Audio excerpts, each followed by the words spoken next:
ଏମିତି ଗୋଟେ ବିଏଡ୍ ପରୀକ୍ଷା ଯେଉଁଥିରେ 10,000ରୁ ଅଧିକ ସିଟ୍ ଆପଣଙ୍କ ପାଇଁ ଅଛି, ଯାହାର ଅନଲାଇନ୍ ଆପ୍ଲାଏ ଆଗାମୀ ଡିସେମ୍ବରରେ ଆପଣଙ୍କର ହେବ, ପରୀକ୍ଷା ଆପଣଙ୍କର ମାର୍ଚ୍ଚରେ ହେବ, ଆଉ ଆଡ଼ମିସନ୍ ସେଇ ଜୁନ୍ ଆଉ ଜୁଲାଇ ମାସରେ ଆପଣଙ୍କର ହେବ।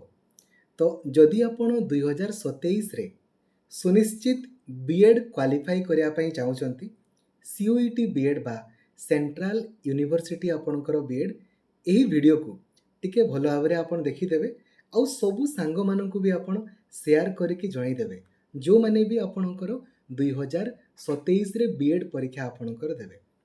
ଏପ୍ଲାଇ ତ ସୁନିଶ୍ଚିତ କରନ୍ତୁ, କରିବେ ନ କରିବେ ଆପଣଙ୍କର ଇଚ୍ଛା, କିନ୍ତୁ ସୁନିଶ୍ଚିତ ଏପ୍ଲାଇ କରନ୍ତୁ କାହିଁକିନା 10,000ଟି ଆପଣଙ୍କର ସିଟ୍, ମାନେ ତାଠୁ ଅଧିକ ଆପଣଙ୍କର ସିଟ୍ ରହିଛି ଅଲ୍ ଇଣ୍ଡିଆରେ। ଠିକ୍ ଅଛି, ଆପଣ କୌଣସି ବି ଜାଗାରେ ଆପଣଙ୍କର ପଢ଼ିପାରିବେ, କେମିତି ଇଜିଲି କ୍ୱାଲିଫାଇ କରିପାରିବେ, କେମିତି ହଜାର ହଜାର ପିଲା ଆମର କ୍ୱାଲିଫାଇ ଆପଣଙ୍କର କରୁଛନ୍ତି CUET ବିଏଡ୍ରେ, ଥରେ ଖାଲି ଆପଣ ଏହାକୁ ଦେଖିଦେବେ।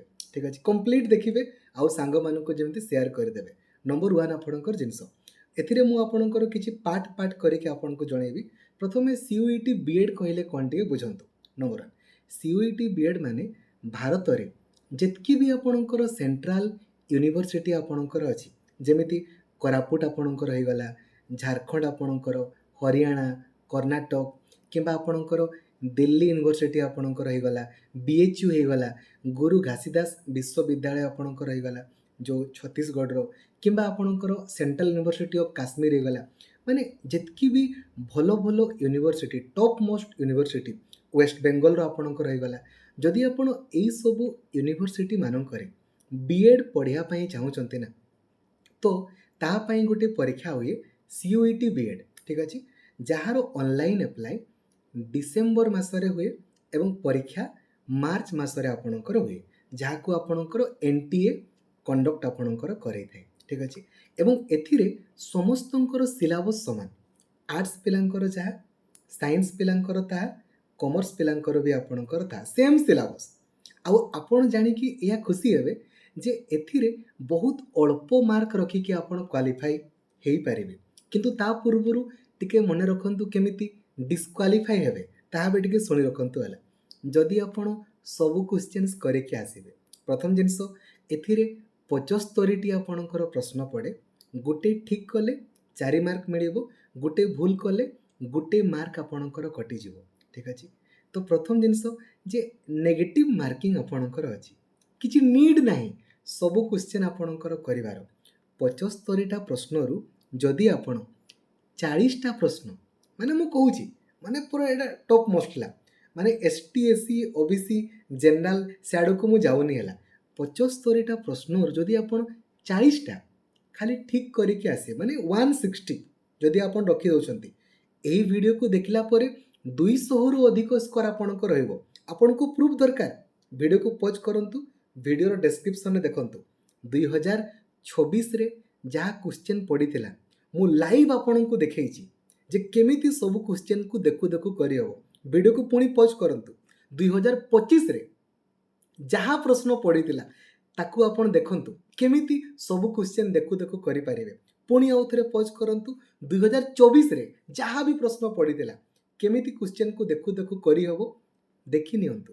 ଭିଡ଼ିଓର ଡେସ୍କ୍ରିପସନରେ 2018ରୁ ଏପର୍ଯ୍ୟନ୍ତ ଯେତିକି ବି ପରୀକ୍ଷା ଆପଣଙ୍କର ହେଇଛି ସବୁ ପରୀକ୍ଷାର previous year question solution video available ଅଛି। ବିଶ୍ୱାସ ହେଉନି, ଆଗ ଭିଡ଼ିଓକୁ ପଜ୍ କରନ୍ତୁ, ଦେଖନ୍ତୁ ଆଗ। ଠିକ୍ ଅଛି, ବୁଝିଲେ? ତ ଖାଲି 40ଟା ଆପଣ ଠିକ୍ କରିଦିଅନ୍ତୁ, ଅଲ୍ ଇଣ୍ଡିଆରେ ଯେଉଁଠି ଆପଣ ଚାହିଁବେ ସେଇଠି ଆପଣ ଆଡ଼ମିସନ୍ କରିପାରିବେ। କୋରାପୁଟରେ ହେଉ, ଝାଡ଼ଖଣ୍ଡରେ ହେଉ, ହରିୟାଣାରେ ହେଉ, କର୍ଣ୍ଣାଟକରେ ହେଉ, କାଶ୍ମୀରରେ ଆପଣଙ୍କର ହେଉ, ଛତିଶଗଡ଼ରେ ହେଉ, ୱେଷ୍ଟ ବେଙ୍ଗଲରେ ହେଉ, ଯେଉଁଠି ଆପଣ ଚାହିଁବେ ଆଡ଼ମିସନ୍ କରିବେ ନ କରିବେ ଆପଣଙ୍କର ଇଚ୍ଛା, କିନ୍ତୁ ପରୀକ୍ଷା ନିହାତି ଦିଅନ୍ତୁ। ଡିସ୍କ୍ୱାଲିଫାଇ କାହିଁକି ହେବେ ମୁଁ କହିଦେଉଛି, କାହିଁକିନା ନେଗେଟିଭ୍ ମାର୍କିଂ ଅଛି। କଥା ଆପଣ କାହାରି ମାନିବେନି, ସବୁ କ୍ୱେଶ୍ଚିନ୍ ଆପଣ କରିକି ଆସିବେ, ଭାଇରେ ଡିସ୍କ୍ୱାଲିଫାଇ ତ ଆପଣ ସୁନିଶ୍ଚିତ ହେବେ ନା। ନମ୍ବର 1, ନେଗେଟିଭ୍ ମାର୍କିଂ ଯୋଗୁଁ ହିଁ ଆପଣଙ୍କର ସ୍କୋର କମିଯିବ। କିଛି ନିଡ୍ ନାହିଁ, କିଛି ନିଡ୍ ନାହିଁ ସବୁ କ୍ୱେଶ୍ଚିନ୍ କରିବାର କ'ଣ ଦରକାର। 75ଟା ପ୍ରଶ୍ନରୁ 40ଟା କଲେ ପରା ଡେଇଁ ଡେଇଁକି ଆପଣ ଯେଉଁଠି ଚାହିଁବେ ସେଇଠି ଆପଣଙ୍କର ହେଇଯିବ। ବୁଝିଲେ? ତେଣୁକରି କିଛି ଆବଶ୍ୟକତା ନାହିଁ ସବୁ କ୍ୱେଶ୍ଚିନ୍ କରିବାର। ঠিক ଅଛି। ଏବେ ଶୁଣନ୍ତୁ କେମିତି ଇଜିଲି କ୍ୱାଲିଫାଏ ଆପଣଙ୍କର ହେବେ। ଯେତେବେଳେ ଫର୍ମ ଆପଣ ଆପ୍ଲାଏ କରିବେ ଡିସେମ୍ବର ମାସରେ, ଏଥିରେ ବହୁତ ସାରା କୋଡ଼କୁ ନେଇକି ବିଏଡ୍ ଆପ୍ଲାଏ ହୁଏ। ତ ଆପଣ COQ P03 କୋଡ଼ ଆପଣଙ୍କର ଆପ୍ଲାଏ କରିବେ। ଆଚ୍ଛା, କ୍ଲାସ୍ ଆପଣଙ୍କର କେଉଁଠି ହେଉଛି? 22 ଜୁଲାଇରୁ already BEd class Lakshmidhar sir official ଆପ୍ଲିକେସନରେ ଆରମ୍ଭ ହୋଇଗଲାଣି ଏଇ ମାସରେ ହିଁ। ଆଉ ଆଗାମୀ 4ରୁ 5 ଦିନ ମଧ୍ୟରେ ସିଲାବସ୍ ଥରେ ଆପଣଙ୍କର ସରିଯିବ। ଆର୍ଟ୍ସ ପିଲାଙ୍କର ବି ଚାଲିଛି ଏବେ, ସାଇନ୍ସ ପିଲାଙ୍କର ମଧ୍ୟ ନେକ୍ସଟ ୱିକ୍ରେ ସରିଯିବ। ମାନେ ଥରେ ସିଲାବସ୍ ଏଇ ସପ୍ତାହରେ ହିଁ ଆପଣଙ୍କର ସରିଯିବ। ଗୋଟେ ମାସରେ 4 ଥର ସିଲାବସ୍ କଭରେଜ କରାହୁଏ ଲକ୍ଷ୍ମୀଧର ସାର୍ ଅଫିସିଆଲ୍ ଆପ୍ଲିକେସନରେ। ଏବେ ଦେଖନ୍ତୁ ଏଇ ଯେଉଁ 75ଟା ପ୍ରଶ୍ନ ଆପଣଙ୍କର ପଡ଼ିବ, ସେଥିରେ କ'ଣ କ'ଣ ପଡ଼ିବ, କେତେ ଠିକ୍ କରି ବୁଝିଲେ, ଜାଣିଲେ ନା? 40ଟା ଠିକ୍ କରିବେ ହେଲା। ଏଥିରେ 6ଟି ସେକ୍ସନରେ ଆପଣଙ୍କର କ୍ୱେଶ୍ଚିନ୍ ପଡ଼େ। 6ଟି ସେକ୍ସନରେ କ'ଣ କ'ଣ? ଟିଚିଂ ଆପ୍ଟିଚ୍ୟୁଡ଼୍ ଆପଣଙ୍କର ପଡ଼ିବ, ଦେନ୍ ମ୍ୟାଥମେଟିକ୍ସ ପଡ଼ିବ। ଆପଣ କହିବେ ସାର୍ ମୁଁ ଆର୍ଟ୍ସ ପିଲା, ମ୍ୟାଥମେଟିକ୍ସ କରିବିନି। ଆରେ ଲାଭ କ୍ଷତି, ଗସାଗୁ ଲସାଗୁ, ବର୍ଗକ୍ଷେତ୍ର ଆୟତକ୍ଷେତ୍ରର କ୍ଷେତ୍ରଫଳ, ଛୋଟ ପିଲାଙ୍କୁ ପଢ଼ିବେ। ଭିଡ଼ିଓକୁ ପଜ୍ କରିକି ଦେଖନ୍ତୁ ନା, ଭିଡ଼ିଓକୁ ପଜ୍ କରନ୍ତୁ, 2026ର କ୍ୱେଶ୍ଚିନ୍କୁ ଦେଖନ୍ତୁ, 2025ର କ୍ୱେଶ୍ଚିନ୍କୁ ଦେଖନ୍ତୁ, 24ର ଦେଖନ୍ତୁ, ନିଜେ ଦେଖନ୍ତୁ ଜାଣିପାରିବେ। ଠିକ୍ ଅଛି। ସାଇନ୍ସ ଆପଣଙ୍କର ପଡ଼ିବ ବେସିକ୍ ଜିନିଷ ଗୁଡ଼ା। ଦେନ୍ ସୋସିଆଲ୍ ସାଇନ୍ସ, ଆପଣ କହିବେ ସାର୍ ମୁଁ ସାଇନ୍ସ ପିଲା, ମୁଁ ସୋସିଆଲ୍ ସାଇନ୍ସରେ ହିଷ୍ଟ୍ରି ଜୋଗ୍ରାଫି ପଲିଟି କି ପାଇଁ ପଢ଼ିବି? ନ ପଢ଼ିଲେ ନାହିଁ, ପଢ଼ିଥିଲେ ଆପଣ ଦେଖୁ ଦେଖୁ କରିପାରିବେ, ନ ପଢ଼ିଥିଲେ ନାହିଁ। ଦେନ୍ ଆର୍ଟ୍ସ ମ୍ୟୁଜିକ୍ ୟୋଗାକୁ ନେଇକି ଆପଣଙ୍କର ପ୍ରଶ୍ନ ପଡ଼ିବ। ତ 6ଟି ସେକ୍ସନ୍। ନମ୍ବର 1 ଟିଚିଂ ଆପ୍ଟିଚ୍ୟୁଡ଼୍ ହେଲା, ଯେଉଁଥିରେ 25ଟା ପାଖାପାଖି ପ୍ରଶ୍ନ ପଡ଼ିବ, 20ରୁ 25ଟା। ବିଶ୍ୱାସ କରନ୍ତୁ ଟିଚିଂ ଆପ୍ଟିଚ୍ୟୁଡ଼୍ରେ ସିଙ୍ଗିଲ୍ ମାର୍କ ବି ଆପଣଙ୍କର କଟିବନି, ମାନେ କଟିବନି। ସିଙ୍ଗିଲ୍ ମାର୍କ ବି ନୁହେଁ, ଯଦି ଆପଣ ଖାଲି 2ଟା ଖାଲି କାମ କରୁଛନ୍ତି, ଓନ୍ଲି 2ଟା। ଠିକ୍ ଅଛି। କ'ଣ କରିବେ? ଖାଲି ଟିଚିଂ ଆପ୍ଟିଚ୍ୟୁଡ଼୍ର ଥିଓରି କ୍ଲାସ୍କୁ ଦେଖିଦିଅନ୍ତୁ ଲକ୍ଷ୍ମୀଧର ସାର୍ ଅଫିସିଆଲ୍ ଆପ୍ଲିକେସନରେ। ନମ୍ବର 2 ଟିଚିଂ ଆପ୍ଟିଚ୍ୟୁଡ଼୍ର ସବୁଦିନ ପ୍ରାକ୍ଟିସ୍ କ୍ଲାସ୍ କରାହୁଏ ଲକ୍ଷ୍ମୀଧର ସାର୍ ଅଫିସିଆଲ୍ ଆପ୍ଲିକେସନରେ ରାତି 8ଟା ବେଳେ। ଆପଣ ଯେମିତି ସେ କ୍ଲାସ୍କୁ ମିସ୍ କରିବେନି କୌଣସି ବି କଣ୍ଡିସନରେ, ଖାଲି ଅଭ୍ୟାସ କରିବେ ପରୀକ୍ଷା ପର୍ଯ୍ୟନ୍ତ। କିଛି ଅଲଗା ଜିନିଷ ଆପଣ ପଢ଼ିବେନି, ଯେଉଁ ଷ୍ଟେଟ୍ ବିଏଡ୍ ଆପଣ ପରୀକ୍ଷା ଦେବେ ସେଇ ଟିଚିଂ ଆପ୍ଟିଚ୍ୟୁଡ଼୍ ସେମ୍। ବିଶ୍ୱାସ କରନ୍ତୁ ଏଇ ଯେଉଁ 20ରୁ 25ଟା ପ୍ରଶ୍ନ ଆପଣଙ୍କର ପଡ଼ିବ, ଗୋଟେ ମାର୍କ ବି ଏପଟ ସେପଟ ହେବନି, 25 ମାର୍କ ହେଇଗଲା ଏପଟେ। ଠିକ୍ ଅଛି। ପୁଣି ମ୍ୟାଥମେଟିକ୍ସ ପଡ଼ିବ, ମ୍ୟାଥମେଟିକ୍ସ ପାଇଁ ସବୁଦିନ ଅଭ୍ୟାସ କରିବା ପାଇଁ ପଡ଼ିବ। ସୋସିଆଲ୍ ସାଇନ୍ସରେ ହିଷ୍ଟ୍ରି ଜୋଗ୍ରାଫି ପଲିଟିକୁ ନେଇକି ଯାହା ବି ପଚାରିବ, ସିଙ୍ଗିଲ୍ ମାର୍କ ବି କଟିବ କି? କଟିବାର ପ୍ରଶ୍ନ ହିଁ ନାହିଁ, ଯଦି ଆପଣ କ୍ଲାସ୍ ସବୁଦିନ କରିବେ। ଠିକ୍ ଅଛି। କାଉଣ୍ଟ କରୁଥାନ୍ତୁ ହେଲା, 25ଟା ଆମେ ଟିଚିଂ ଆପ୍ଟିଚ୍ୟୁଡ଼୍ରୁ କରିଦେବା, ହିଷ୍ଟ୍ରି ଜୋଗ୍ରାଫି ପଲିଟି ଇକୋନୋମିକ୍ସରୁ 4-5ଟା ଖଣ୍ଡେ କରିଦେବା, ଆଉ ମ୍ୟାଥମେଟିକ୍ସରୁ 4-5ଟା ଆପଣଙ୍କର କରିଦେବା। ଠିକ୍ ଅଛି। 35 ପାଖାପାଖି ହେଇଗଲା। ତାପରେ ଆର୍ଟ୍ସ ମ୍ୟୁଜିକ୍ ୟୋଗାକୁ ନେଇକି ମଧ୍ୟ 4-5ଟା ଖଣ୍ଡେ ପ୍ରଶ୍ନ ପଚାରିଥିବ, କରିଦେଇ ହେବ। ଖାଲି ମନେ ରଖିବେ ନେଗେଟିଭ୍ ମାର୍କିଂ ଅଛି, ସବୁ କ୍ୱେଶ୍ଚିନ୍ କରିବାର ନାହିଁ, ପୁରା କାଉଣ୍ଟ କରି ପରୀକ୍ଷା ହଲ୍ରେ ପୁରା କାଉଣ୍ଟ କରି ଆପଣ କରିବେ। ଯେଉଁଟା ଆପଣଙ୍କୁ ଡାଉଟ୍ ଲାଗୁଛି ଛାଡ଼ି ଦିଅନ୍ତୁ, ପରବର୍ତ୍ତୀ ସମୟରେ ଆମେ ଦେଖିବା, ମାନେ ପରୀକ୍ଷା ହଲ୍ରେ ଆପଣ କଲାବେଳକୁ ପରେ ଦେଖିବେ। ଠିକ୍ ଅଛି। ଭାଇ ମୋତେ କେବଳ 40ଟା ଠିକ୍ କରିକି ଆସିବାର ଅଛି, ନେଗେଟିଭ୍ ମାର୍କିଂ ଅଛି ମୁଁ କରିବି ହିଁ ନାହିଁ। 40ଟା ଖାଲି ଗୁଣି କରିବି, 40ଟା ହିଁ ଖାଲି ଠିକ୍ କରିକି ଆସିବି, ବାସ୍।